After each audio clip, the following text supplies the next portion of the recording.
ಇವತ್ತಿನ ಸಂಜೆಯ ಈ ಸಮಯದಲ್ಲಿ ಈ ಒಂದು ಕಾರ್ಯಕ್ರಮವನ್ನು ಹಮ್ಮಿಕೊಂಡ EMTV ಎಲ್ಲ ಆಡಳಿತ ವರ್ಗಕ್ಕೂ ಹಾಗೂ ವೇದಿಕೆಯ ಮೇಲೆ ಆಸೀನರಾದಂತಹ ನಮ್ಮ ನೆಚ್ಚಿನ ಗುರುಗಳಾದ ಗೋಪನವಸ ಗುರುಗಳೇ, ಹಾಗೆ ಪಾಟೀಲ್ರೇ, ನೀಲಾಕ್ಷರೇ, ಇನ್ನೋರ್ವ ಅಧ್ಯಕ್ಷರಾದ ಚಂದ್ರಶೇಖರ್ ಅವರೇ, ಹಾಗೆ ಈ ಕಾರ್ಯಕ್ರಮದ ಕೇಂದ್ರಬಿಂದುವಾದಂತಹ ತಮಗೆಲ್ಲರಿಗೂ ಈ ಸಂಜೆಯ ಶುಭಾಶಯಗಳನ್ನು ಕೋರುತ್ತಾ,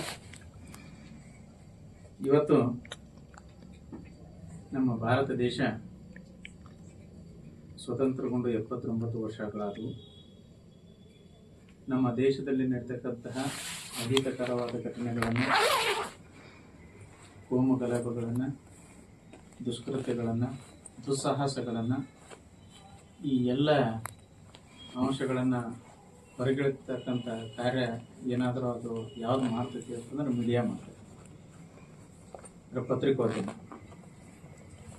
ಪತ್ರಿಕೋದ್ಯಮ ಸಹ ನಮ್ಮ ಭಾರತ ಸಂವಿಧಾನದ ಒಂದು ಫಂಡಮೆಂಟಲ್ ರೈಟ್ಸ್ ಅಲ್ಲಿ ಅಭಿವ್ಯಕ್ತಿ ಸ್ವಾತಂತ್ರ್ಯ ಅಂತೇಳಿ ಒಂದು ಸ್ವಾತಂತ್ರ್ಯನ ಕೊಟ್ಟೆ.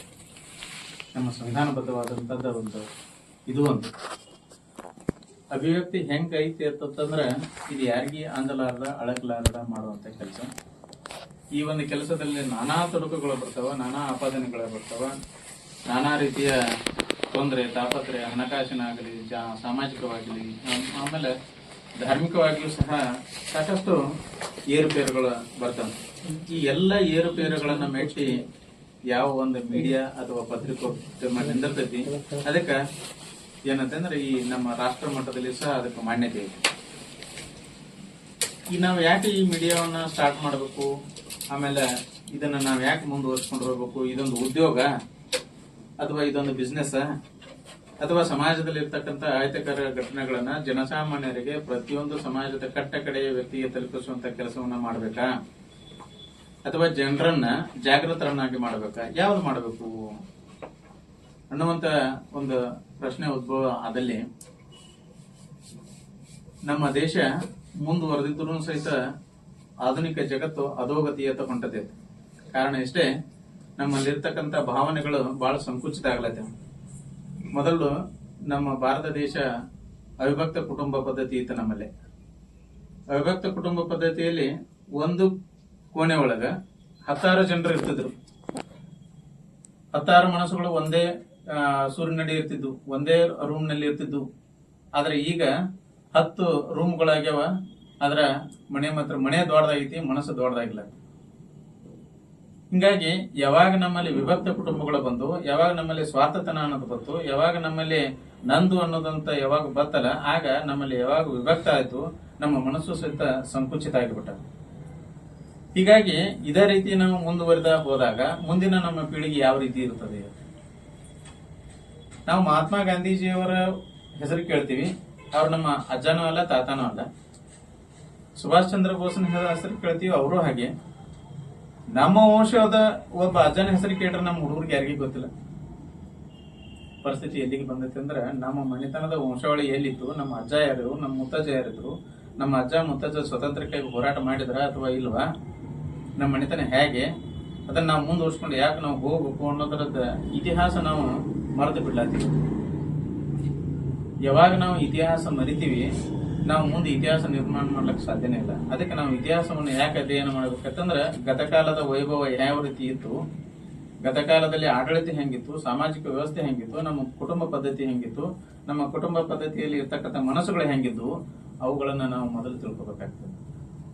ಈಗ ಸಾಕಷ್ಟು ಕಾನೂನುಗಳನ್ನ ಕೊಟ್ಟೈತಿ ನಮ್ಮ ಸರ್ಕಾರ. ಆದ್ರೆ ಕಾನೂನುಗಳ ದುರುಪಯೋಗ ಸಂಖ್ಯೆ ಬಹಳ ಜಾಸ್ತಿ ಆಗುತ್ತೆ ಸಮಾಜದಲ್ಲಿ. ಹೀಗಾಗಿ ಪೋಕ್ಸೋ ಬಂದವ, ಚೈಲ್ಡ್ ಮ್ಯಾರೇಜ್ ಆಕ್ಟ್ ಬಂದವ, ಡೈವರ್ಸ್ ಆಕ್ಟ್ ಬಂದವ. ಇವೆಲ್ಲ ಯಾಕೆ ಬಂದವು? ಮೊದಲು ಯಾವ ಇರ್ಲಿಲ್ವಾ? ಆಮೇಲೆ ಬಾಲ್ಯ ವಿವಾಹ ಬಂದವ. ಇವು ಮೊದಲು ಇದ್ದವು, ಇವು ಮೊದಲು ಇರ್ಲಿಲ್ಲ ಅಂತ ಹೇಳಿಲ್ಲ. ಅಂಬೇಡ್ಕರ್ ಅವರು ಬಾಲ್ಯ ವಿವಾಹ ಮಾಡ್ಕೊಂಡಿದ್ರು. ಈಗ ನಮ್ಮ ಕೃಷ್ಣರಾಜ ಒಡೆಯರ್, ನಾಲ್ವಡಿ ಕೃಷ್ಣರಾಜ ಒಡೆಯರ್ ಮೈಸೂರು, ಅವರು ಬಾಲ್ಯ ವಿವಾಹ ಮಾಡ್ಕೊಂಡಿದ್ರು. ಪ್ರತಿಯೊಬ್ಬರು ಎಲ್ಲರೂ ಬಾಲ್ಯ ವಿವಾಹ ಮಾಡ್ಕೊಂಡಿದ್ರು. ಆಮೇಲೆ ಮೊಹಮ್ಮದ್ ಪೈಗಂಬರ್ ಸಹಿತ ಬಾಲ್ಯ ವಿವಾಹ ಮಾಡ್ಕೊಂಡಿದ್ರು. ಅವ್ರ ಹೆಂಡತಿ ವಯಸ್ಸು, ಲಗ್ನ ಮಾಡೋ ಟೈಮ್ನಾಗ ಅವ್ರ ಹೆಂಡತಿ ವಯಸ್ಸು 7 ಇತ್ತು. ಧಾರ್ಮಿಕ ಪದ್ಧತಿ ಹೆಂಗೈತೆ ಅಂದಾಗ ಸಮಾಜದಲ್ಲಿ ಯಾಕೆ ಅದನ್ನ ಈ ಸಂದರ್ಭದಾಗ ಹೇಳ್ತೇನೆ ಅಂದ್ರೆ ಇಂಥವೆಲ್ಲ ನಾವು ಮಾಧ್ಯಮ ಮೂಲಕ ಏತಿ ತೋರಿಸ್ಬೇಕು. ಆಗ ಮನಸ್ಸು ವಿಶಾಲವಾಗಿತ್ತು, ಆದ್ರೆ ಈಗ ಮನಸ್ಸು ವಿಶಾಲ ಆಗಿಲ್ಲ, ಈಗ ಸಂಕುಚಿತ ಆಗ್ಯಾವ. ಅಪರಾಧಗಳ ಒಂದು ಪ್ರಕ್ರಿಯೆ, ದುಷ್ಕೃತ್ಯಗಳು ಜಾಸ್ತಿ ಆಗ್ಲತ್ತವ. ಯಾಕೆ ಜಾಸ್ತಿ ಆಗ್ಲತ್ತವ ಅಂತಂದ್ರೆ ಅದಕ್ಕೊಂದು ಕಾರಣ ಮೀಡಿಯಾನ. ಒಳ್ಳೆಯದನ್ನ ನಾವು ಹೊರಗಾಕ್ತಿವಿ, ಕೆಟ್ಟದ್ದನ್ನ ಆಕರ್ಷಣೆ ಮಾಡ್ಕೊಳ್ತೀವಿ. ಹೀಗಾಗಿ ಅದರಿಂದ ನಮ್ಗ ಏನು ತೊಂದರೆ ಆಗ್ಲತ್ತೈತಿ. ಇದನ್ನ ಸಮಾಜಕ್ಕೆ ನಾವು ಏತಿ ತೋರಿಸ್ಬೇಕಾಯ್ತು ಅಂದ್ರೆ ಇಂಥ ಮೀಡಿಯಾಗಳು ಪ್ರತಿಯೊಂದು ಗಲ್ಲಿಗಳನ್ನು ಹೇಳ್ಕೊಟ್ರು. ಆದ್ರೆ ಈ ಮೀಡಿಯಾ ಏನ ನಡೆಸ್ತಿರ್ತಾರಲ್ಲ, ಇವರಿಗೆ ಏನ ಎಲ್ಲ ಮೀಡಿಯಾದವ್ರು ಏನಿರ್ತಾರೆ, ಇವರೆಲ್ಲರೂ ಮೊದಲು ಒಕ್ಕಟ್ಟಾಗಬೇಕು. ನಾವೀಗ ಸಸಿ ನೀರು ಹಾಕಿದೀವಲ್ಲ, ಎಲ್ಲರೂ ಒಕ್ಕಟ್ಟಿನಲ್ಲೇ ಬರಬೇಕು. ನೀವು ಎಲ್ಲರೂ ಒಂದೇ ತಾಯಿ ಮಕ್ಕಳಂತೆ ಎಲ್ಲರೂ ಸಹೋದರತ್ವ ಭಾವನೆಯನ್ನು ತಾಳಿದ್ದೇ ಆತಂದ್ರ ನಿಮ್ಮನ್ನ ಕೈ ಹಿಡಿಯವರು ಯಾರು ಇಲ್ಲ. ಸಮಾಜದಲ್ಲಿ ನಡೀತಕ್ಕಂಥ ಪ್ರತಿಯೊಂದು ಅಂಶಗಳನ್ನು ನೀವು ಬೆಳಕಿ ತರುವಂತ ತಾಕತ್ತು ನಿಮ್ಮಲ್ಲಿ. ಅದಕ್ಕೆ ಹೇಳ್ತಾರೆ, ಯಾವ್ದು ಕಡಕಕ್ಕಿಲ್ಲ ಆದ್ರೆ ಪೆನ್ನಿಗೆ ಬಹಳ ತಾಕತ್ತೈತಿ. ಆ ಪೆನ್ ಇರೋದು ನಮ್ ಕಡೆ. ಆ ಪೆನ್ನ ಸದುಪಯೋಗ ಮಾಡ್ಕೊಡ್ರಿ. ಆ ಪೆನ್ನಿನಲ್ಲಿ ಇರ್ತಕ್ಕಂಥ ಶಕ್ತಿಯನ್ನ ಇಡೀ ಸಮಾಜಕ್ಕೆ ತೋರಿಸ್ರಿ. ಮತ್ತೆ ಈ PMTV ಬದಲು ಹೇಳ್ಬೇಕಾಯ್ತಂದ್ರೆ ಇದಕ್ಕೆ ಮೂಲ ಕಾರಣಕರ್ತ ನಮ್ಮ ಕಾರ್ಯಸ್ವಾಮಿಗಳೊಬ್ರು ಹಿರೇಮಠರು ಅವರು ಇದ್ರು. ಆದ್ರ ಅನಿವಾರ್ಯ ಕಾರಣಗಳಿಂದ ಲೇಟ್ ಆಗಿತ್ತ ಹೋದ್ರು. ಅವ್ರು ಒಂದ ಮಾತು ಹೇಳಿದ್ರು, ಇಲ್ಲ ಏನಾರು ಮಾಡಿ ಅದನ್ನ ಡೆವಲಪ್ ಮಾಡೋಣ, ಅದನ್ನ ಚಿಗುರು ಹೊಡಿಲೇದು ಮುಂದೆ ನೋಡೋಣ ಅಂತ ಹೇಳಿ. ಆ ಒಂದು ಚಿಗುರ ಈಗ ಏನಾಯ್ತು ಅಂದ್ರೆ ಇಡೀ ಮೀಡಿಯಾದಾಗ ಈ ಯೂಟ್ಯೂಬ್ನವರ ಸಹಿತ ಏನ್ ಕಳಿಸಿದ್ರೆ 1 ವರ್ಷದ ಬರ್ತಾರೆ ಅಂತ ಹೇಳಿ. ಇಷ್ಟ ತ್ವರಿತಗತಿಯಲ್ಲಿ ಯಾವ ಚಾನೆಲ್ನು ಅಷ್ಟು ಯೂಟ್ಯೂಬ್ ಇದು ಆಗಿಲ್ಲ. ಅದನ್ನು ಸಹಿತ ನೀವು ತಮ್ಮೆಲ್ಲರ ಸಹಕಾರ, ತಮ್ಮೆಲ್ಲರ ಒಂದು ಒಳ್ಳೆಯ ಒಂದು ಸದುದ್ದೇಶ, ವಿಚಾರ ವಿನಿಮಯ, ಆಮೇಲೆ ಸಲಹೆ ಸೂಚನೆಗಳು ಈ ಎಲ್ಲ ಮೇರೆಗೆ ಈ ಒಂದು ಮೀಡಿಯಾ ತನ್ನ ಒಂದು ಹಂತನ್ನ ಒಂದು ಅಂಬೆಗಾಲನ್ನ ಇಡ್ತಾ ಇದೆ. ಅಂದ್ರೆ 1 ವರ್ಷದ. ಅದಕ್ಕೆ ಮುಂದಿನ ವರ್ಷ ಇದರಿಂದ ಹೆಚ್ಚಿಗೆ ಆಗ್ಲಿ. ಆಮೇಲೆ ಪ್ರತಿಯೊಬ್ಬರು ಮೀಡಿಯಾದ ಪವರ್ ಬಹಳ ಐತಿ. ನಾ ಪ್ರತಿಯೊಂದು ಈ ಜಡ್ಜ್ ಸಾಹೇಬ್ರ ಜೊತೆ ಹೋದಾಗ ಆಗ್ಲಿ ಸಹಿತ ನಾ ಹೇಳ್ತಾ ಇರ್ತೀನಿ, ಫಸ್ಟ್ ಪ್ರಿಫರೆನ್ಸ್ ಯಾರಿಗೆ ಬೈತೀನಿ ಅಂದ್ರೆ ಮೊದಲು ಬೈದ ಮೀಡಿಯಾದವರಿಗೆ ಬೈತೀನಿ. ಸತ್ಯತೆಯನ್ನು ಹೊರಗಿಳುವಂತ ಕೆಲಸ ನಿಮ್ಮಲ್ಲಿ ಐತಿ. ಅದನ್ನ ಸತ್ಯತೆಯನ್ನ ಮೊದಲು ಹೊರಗಿಳಿರಿ ಐತಿ. ಸತ್ಯ ಕಾರ್ ಇರ್ತದ, ಅದಕ್ಕೆ ಹೊರಗಿಳಿಯುವಂತ ಕೆಲಸ ನೀವು ಮಾಡಿದ್ದೇ ಆತಂದ್ರ ಸಮಾಜಕ್ಕೆ ನಿಮ್ಮಂತ ಕೊಡುಗೆ ಬಹಳ ವಿಶಾಲ. ನಿಮ್ಮನ್ನ ಜನ ಮೆಚ್ಕೋತಾರ. ಜನರಲ್ಲಿ ಹೆಚ್ಚಿನ ಏನು ಏಕಾಗ್ರತೆ ಅಥವಾ ಏಕತೆ ಅನ್ನೋದು ಬರ್ತದತ್ತೆ. ಮೊದಲ ಸ್ವತಂತ್ರ ಸಿಗುವ ಪೂರ್ವದಾಗ ಕರಪತ್ರಗಳನ್ನು ಹಂಚ್ತಿದ್ರು. ಆಗ ಮೀಡಿಯಾ ಇರ್ಲಿಲ್ಲ. ಕರಪತ್ರಗಳನ್ನು ಹಂಚಿ ಅದ್ರಾಗ ಓದ್ಕೊಂಡು ಅವ್ರು ಒಗ್ಗಟ್ಟಾಗ್ತಿದ್ರು. ಈ ನಾಳೆ ಬರ್ತೈತಿ ಗಣಾಚೌತಿ ಯಾಕೆ ಆಚರಣೆ ಮಾಡ್ತಾರೆ? ಮಹಾರಾಷ್ಟ್ರದಾಗ ಯಾಕೆ ಅದನ್ನ ಅದ್ದೂರಿಯಾಗಿ ಆಚರಣೆ ಮಾಡ್ತಾರೆ? ನಮ್ಮ ಕರ್ನಾಟಕದಾಗ ಯಾಕೆ ಮಾಡಂಗಿಲ್ಲ? ಇದಕ್ಕೂ ಕೆಲವೊಂದು ಹಿನ್ನೆಲೆಗಳದಾವ. ಯಾವುದೇ ಒಂದು ಕ್ರಾಂತಿ ಆಗಲಾರ್ದನ ಯಾವುದೇ ಶಾಂತಿ ಸಿಗಂಗಿಲ್ಲ. ಯಾವುದೇ ಕ್ರಾಂತಿ ಆಗಲಾರ್ದ ಒಂದು ಹೊಸತನವನ್ನು ನಾವು ಕಾಣಂಗಿಲ್ಲ. ಪ್ರತಿಯೊಂದು ಕಾರಣ ಒಂದು ಕ್ರಾಂತಿನ. ಆ ಕ್ರಾಂತಿ ಅನ್ನುವಂತ ಏನ ಬೀಜ ಮಂತ್ರ ಐತಿ, ಅದು ನಿಮ್ಮಿಂದನ ಈ ಮೀಡಿಯಾದಿಂದನ ಸ್ಟಾರ್ಟ್ ಆಗ್ಬೇಕು. ಅಂದಾಗ ನಮ್ಮ ಸಮಾಜ ಅಥವಾ ನಮ್ಮ ದೇಶ ಏನು ಒಂದು ಉನ್ನತ ಸ್ಥಿತಿ ಹೋಗ್ಲಕ್ಕೆ ಕಾರಣೀಭೂತ ಆಗ್ತೈತಿ. ಈ ಗಣಪತಿ ಅದೊಂದು ಹೇಳಿ ಮುಗಿಸ್ತೀನಿ. ಗಣಪತಿ ಯಾವಾಗ ಪ್ರಾರಂಭ ಆಯ್ತು ಮಹಾರಾಷ್ಟ್ರದಾಗ, ಅದ್ರ ಹಿನ್ನೆಲೆ ಬಹಳ ದೂರ ಏನಿಲ್ಲ. ಅದನ್ನ ಗೋಖಲೆಯವರು ಆರಂಭ ಮಾಡ್ತಾರ. ಅದನ್ನ ಅವ್ರು ಯಾಕೆ ಆರಂಭ ಮಾಡ್ತಾರಂತಂದ್ರ ಬ್ರಿಟಿಷರ ವಿರುದ್ಧ ಬ್ರಿಟಿಷರು ನಮ್ಮ ಭಾರತ ದೇಶದ ಮೇಲೆ ಒಂದು ಕಾನೂನನ್ನ ಜಾರಿಗೆ ತರ್ತಾರೆ. ಈಗ ಹೆಂಗ ನಮ್ಮಲ್ಲಿ ಏನಾದ್ರು ಗಲಭೆ ಆದಾಗ 144 ಜಾರಿಗೆ ಮಾಡ್ತಾರಲ್ಲ, ಈ ರೀತಿ ಮಹಾರಾಷ್ಟ್ರದಾಗಲಿ ಎಲ್ಲೇ ಆಗಲಿ ಜನಸಂಖ್ಯೆ ಕೂಡ್ಲಾರ್ದಂತ ವ್ಯವಸ್ಥೆ ಮಾಡ್ತಿರ್ತಾರೆ. ಒಂದ್ ವೇಳೆ ಜನಸಂಖ್ಯೆ ಕೂಡ್ತು ಅಂದ್ರೆ ಅಲ್ಲಿ ಒಗ್ಗಟ್ಟಿನಲ್ಲಿ ಬಲ ಬರ್ತೈತಿ. ಒಬ್ಬರ ವಿಚಾರ ಇನ್ನೊಬ್ಬರಿಗೆ ವಿನಿಮಯ ಹಾಕವ. ಅದಕ್ಕೆ ಅದನ್ನ ಕೂಡ್ಲಾರ್ದಂತ ವ್ಯವಸ್ಥೆ ಮಾಡ್ಕೋತ ಬ್ರಿಟಿಷ್ ಗೌರ್ಮೆಂಟ್ ಮಾಡ್ತಿರ್ತೈತಿ. ಇದನ್ನ ಯಾವುದೇ ಒಂದು ರೂಪದಾಗ ನಾವು ಮಾಡ್ಕೋಬೇಕಲ್ಲ, ಯಾಕೆ ಹೆಂಗ್ ಮಾಡ್ಬೇಕು ಅನ್ನೋದ್ರಾಗ ಅದನ್ನ ಏನ್ ಮಾಡ್ತಾರ, ಒಂದು ಗಣೇಶೋತ್ಸವನ್ನ ಆಚರಣೆಯಲ್ಲಿ ತರ್ತಾರೆ. ಗಣೇಶನ್ನ ಯಾಕೆ ತೊಂದ್ರು ಅದಕ್ಕೂ ಒಂದು ಇತಿಹಾಸ. ಅವನ ದೇಹ ಐತಲ್ಲ, ದೇಹದ ಮೇಲೆ ಒಂದೊಂದು ಹೇಳ್ಕೊತೋಕಾರ. ಅದನ್ನ ಯಾರು ಹೇಳಂಗೇ ಇಲ್ಲ. ಅವನ ಹೊಟ್ಟೆ ಹೆಂಗಿರ್ಬೇಕು, ಅವನ ಇದು ಹೆಂಗಿರ್ಬೇಕು, ಅವ್ನ ಕಿವಿ ಹೆಂಗಿರ್ಬೇಕು, ಅವನ ಕಣ್ಣು ಹೆಂಗಿರ್ಬೇಕು, ಅವಂಗ ಇದು ಏನು ವಾಹನ ಐತಲ್ಲ ಇದು ಹೆಂಗಿರ್ಬೇಕು ಅಂತ ಹೇಳಿ.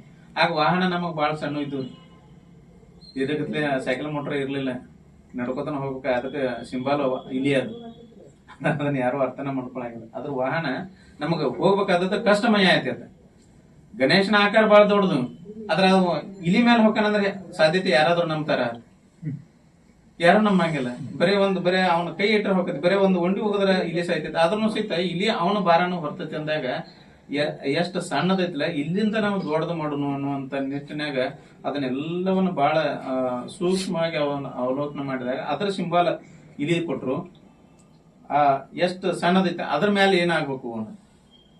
ಆಮೇಲೆ ಅವನ ಕಣ್ಣು ಯಾವ ರೀತಿ ತೀಕ್ಷ್ಣವಾಗಿದ್ದು, ಕಿವಿ ಹೆಂಗಿರ್ತಾನೆ ಎಲ್ಲವುಗಳನ್ನ, ಪ್ರತಿಯೊಂದು ಸಮಸ್ಯೆಗಳನ್ನ, ಪ್ರತಿಯೊಂದು ಆಚಾರ ವಿಚಾರಗಳನ್ನ, ಪ್ರತಿಯೊಬ್ಬರ ಸಲಹೆ ಸೂಚನೆಗಳನ್ನ ಕೇಳುವಂತ ಒಂದು ಬೃಹದಾಕಾರವಾದ ಕಿವಿ ಬೇಕಾಗಿತ್ತು. ಅದಕ್ಕೆ ಆ ಕಿವಿ ತೋರಿಸಿದ್ರು. ಆಮೇಲೆ ಸಹನ ಶಕ್ತಿಗೆ ಆನೆ ಕಾರಣ. ಇವು ಎಲ್ಲವುಗಳನ್ನ, ಎಲ್ಲ ಸಮಸ್ಯೆ ಇವುಗಳನ್ನ ಎಷ್ಟ ತ್ರಾಸಾದ್ರೂ ಸಹಿತ ಅವು ನಾವ ನುಂಗ್ಕೋಬೇಕು, ನಾವ ಇಟ್ಕೋಬೇಕು ಅನ್ನೋದು ಅವನು ಹೊಟ್ಟಿ ದೊಡ್ಡ ತೋರಿಸಿದ್ರು. ಇವಕ್ಕೆಲ್ಲಕ್ಕೂ ಗಣೇಶೋತ್ಸವಕ್ಕೆ ಒಂದು ಬಹಳ ದೊಡ್ಡ ಇತಿಹಾಸ ಐತೆ. ಅದನ್ನ ಹೇಳ್ಕೊತಾ ಹೋದ್ರೆ ಒಂದ್ ದಿವಸ ಸಾಲಂಗಿಲ್ಲ. ಈ ಎಲ್ಲವುಗಳನ್ನ ಕೂಡಿಸಿಕೊಂಡು ಕ್ರೋಢೀಕರಣ ಮಾಡಿ ಅಲ್ಲಿ ಯಾವಾಗ ಅವ್ರ ಕೆಳಕವ್ರು ಇದು ಮಾಡಿದ್ರು, ಆರಂಭ ಮಾಡಿದ್ರು, ಅದು ಮುಂದೆ ಅದ ಕಿಚ್ಚು ಹತ್ತಿ ಇವತ್ತಿನವರೆಗೆ ಗಣೇಶೋತ್ಸವ ಮಹಾರಾಷ್ಟ್ರ ಬಹಳ ವಿಜೃಂಭಣೆ ಆಗುತ್ತೆ. ಯಾಕಂದ್ರೆ ಪ್ರಾರಂಭ ಆದದ್ದು ಅಲ್ಲೇ. ಅದು ಯಾಕಾಯ್ತು ಅಂದ್ರೆ ಸ್ವಾತಂತ್ರ್ಯ ನಾವು ಪಡ್ಕೋಬೇಕು, ಯಾವ ರೀತಿ ಪಡ್ಕೋಬೇಕು, ನಾವು ಹೆಂಗ್ ಸೇರ್ಬೇಕು, ನಮ್ಮ ಸಲಹೆ ಸೂಚನೆಗಳನ್ನ ಹೆಂಗ್ ನಮ್ಮಲ್ಲಿ ಇನ್ವಾಲ್ವ್ ಮಾಡ್ಕೋಬೇಕು ಅನ್ನೋದ್ರ ಬಗ್ಗೆ ಮಾಡಿದಂಥದ್ದು ಒಂದು ಸಂಕೇತ. ಅದು ಅಂತ ಒಂದು ಸಂಕೇತವನ್ನ ತಾವು ಎಲ್ಲರೂ ಈಗ ಈ VMTV ಬಂದದ, ತಮ್ಮೆಲ್ಲರ ಆಶೀರ್ವಾದ ಆಮೇಲೆ ಸಲಹೆ ಸೂಚನೆಗಳು ಇದ್ರ ಮೇಲೆ ಇರ್ಲಿ. ತಾವೆಲ್ಲರೂ ಒಕ್ಕಟ್ಟಾಗಿ ಇಂದಿನ ದಿನಮಾನಗಳಲ್ಲಿ ಈಗಿನ ಆಧುನಿಕ ಜಗತ್ತು ಹೆಂಗೈತೆ ಅಂದ್ರೆ ಪ್ರತಿಯೊಂದು ಒಂದೊಂದು ಮಾತಿನ ಮೇಲೆ ಇರ್ತಾವ. ಅವು ಎಲ್ಲವುಗಳನ್ನ ಕೆಲವೊಂದು ಭಿನ್ನಾಭಿಪ್ರಾಯಗಳು ಬರ್ತಾವ. ಭಿನ್ನಾಭಿಪ್ರಾಯ ಯಾಕೆ ಬರ್ತಾವ ಅಂದ್ರೆ ನಮ್ಮ ಮೇಲೆ ಜಗಳ ಹಚ್ಚಿ ಅದನ್ನ ಏನಾರು ಮಾಡಿ ಬಗ್ ಬಿಡಿನೋ ಅನ್ನೋ ಲೆಕ್ಕ. ಪಾಟೀಲ್ರು ಹೆಂಗ್ ಬಗ್ ಬಿಡಬೇಕು, ಯಾರನ್ನ ಹಿಡ್ಕೋಬೇಕು, ಯಾರನ್ನ ಹಿಡ್ಕೋಬೇಕಂದ್ರೆ ಹೊರಗಿನವ್ರು ಯಾರನ್ನೂ ಪಾಟೀಲ್ ನಮ್ಗೆ ಅನ್ಸ್ಲಕ್ ಆಗಂಗಿಲ್ಲ. ಅದಕ್ಕೊಂದು ಸಣ್ಣ ದೃಷ್ಟಾಂತ ಹೇಳಂದ್ರೆ ಹೇಳ್ತೀನಿ. ಯಾಕೆ ಆಗಂಗಿಲ್ಲ ಅಂದ್ರೆ ಇದನ್ನ ನಮ್ಮ ತಂದೆಯವ್ರು ಹೇಳ್ತಿದ್ರು. ಅದೊಂದು ಹೇಳಿ ನಾನು ಭಾಷಣ ಮುಗಿಸ್ಬಿಡ್ತೀನಿ. ಒಂದು ಕಟ್ಟಿಗೆ ಮರ ದಿವಸ ಹೋಗಿ ಅಡವಿಗೆ ಹೋಗಿ ಕಟ್ಟಿಗೆ ಕಡಿದು ಮಾರ್ಕೊಡ್ತ ಅಂತ ಜೀವನ ಮಾಡ್ತಿದ್ದ. ಮಾಡೋ ಟೈಮ್ನಾಗ ಅವನ ಜೀವನ ಅದೇ ರೀತಿ ನಡೀತಿತ್ತು. ಈಗ ದಿನಂಪ್ರತಿ ನಡೀತು. ಮುಂದೆ ಅವನು ಏನಾಯ್ತು, ಒಂದು ದಿವಸ ಕಟ್ಟಿಗೆ ಕಡಿಲಾರದಂತ ಸ್ಥಿತಿ ಒಳಗೆ ಕೊಳ್ಳಿಗಳು ಬಂದು, ಅಂದ್ರೆ ಮಂಡಾದು. ಅದನ್ನ ಹರ್ತ್ ಮಾಡ್ಬೇಕಂದ್ರೆ ಅವ್ರ ಊರಾಗ ಕಂಬಾರ ಇದ್ದಿದ್ರೆ ಬೇರೆ ಊರಿಗೆ ಹೋಗ್ಬೇಕಾಗಿತ್ತು. ಬೇರೆ ಊರಿಗೆ ಹೋಗ್ಬೇಕಾಯ್ತಂದ್ರೆ ಆ ಅರಣ್ಯ ದಾಟಿ ಅವ್ನು ಹೋಗ್ಬೇಕು. ಹಿಂಗಾಗಿ ಅವನ್ನೆಲ್ಲ ಕಾಮದ ಎಲ್ಲ ತೆಗೆದಿಟ್ಟ ಕೊಡ್ಲಿ ಆಟ ಇಟ್ಕೊಂಡ ಹೋಗಿ ಅದನ್ನ ಬಾಯ ಹೊಡಿಸ್ಕೊಂಡು ಬಂದ. ಆಮೇಲೆ ನಾಳೆ ದಿವಸ ಉದ್ಯೋಗ ಚಾಲೂ ಮಾಡೋಣ ಅಂತ ಹೇಳಿ ಅದು ಹಾದು ಹೋಗೋ ಟೈಮ್ನಾಗ ಸಣ್ಣ ಗಿಡಗಳು ಏನಿದ್ದೀವಲ್ಲ ಅವು ಮತ್ತೆ ನೋಡಿದ್ವು. ಸಣ್ಣ ಗಿಡಗಳು ನೋಡಿ ಏನಂದು, ಒಂದು ದೊಡ್ಡ ಮರಕ್ಕ ಅಂದ್ರೆ ನಮ್ ಕೊಕ್ ನರ್ಸರದಾರಲ್ಲ ಹಿರಿಯರು ಇಂಥವ್ರಿಗೆ ಹೋಗಿ ಕೇಳಿದ್ವು. ಅಂದ್ರೆ ದೊಡ್ಡ ಒಂದು ಮರಕ್ಕೆ ಸಣ್ಣ ಮರಗಳು ಇಲ್ಲ, ಮತ್ತ ಅವ್ ಹಿಂಗಾರೆ ಬರ್ಲಾತೇನ್ರಿ, ಮತ್ತ ಅವನ ನಮ್ನ ಕಡಿತಾನ, ನಮ್ದು ಆಯುಷ್ ಮುಗೀತು, ನೀನ್ ಹೆಂಗ್ ಮಾಡೋನು ಅಂತ. ಅವತ್ತು ಸ್ವಲ್ಪ ಬಾಳ ಗಾಬರಿ ಆಗ್ಬಿಟ್ರಿ.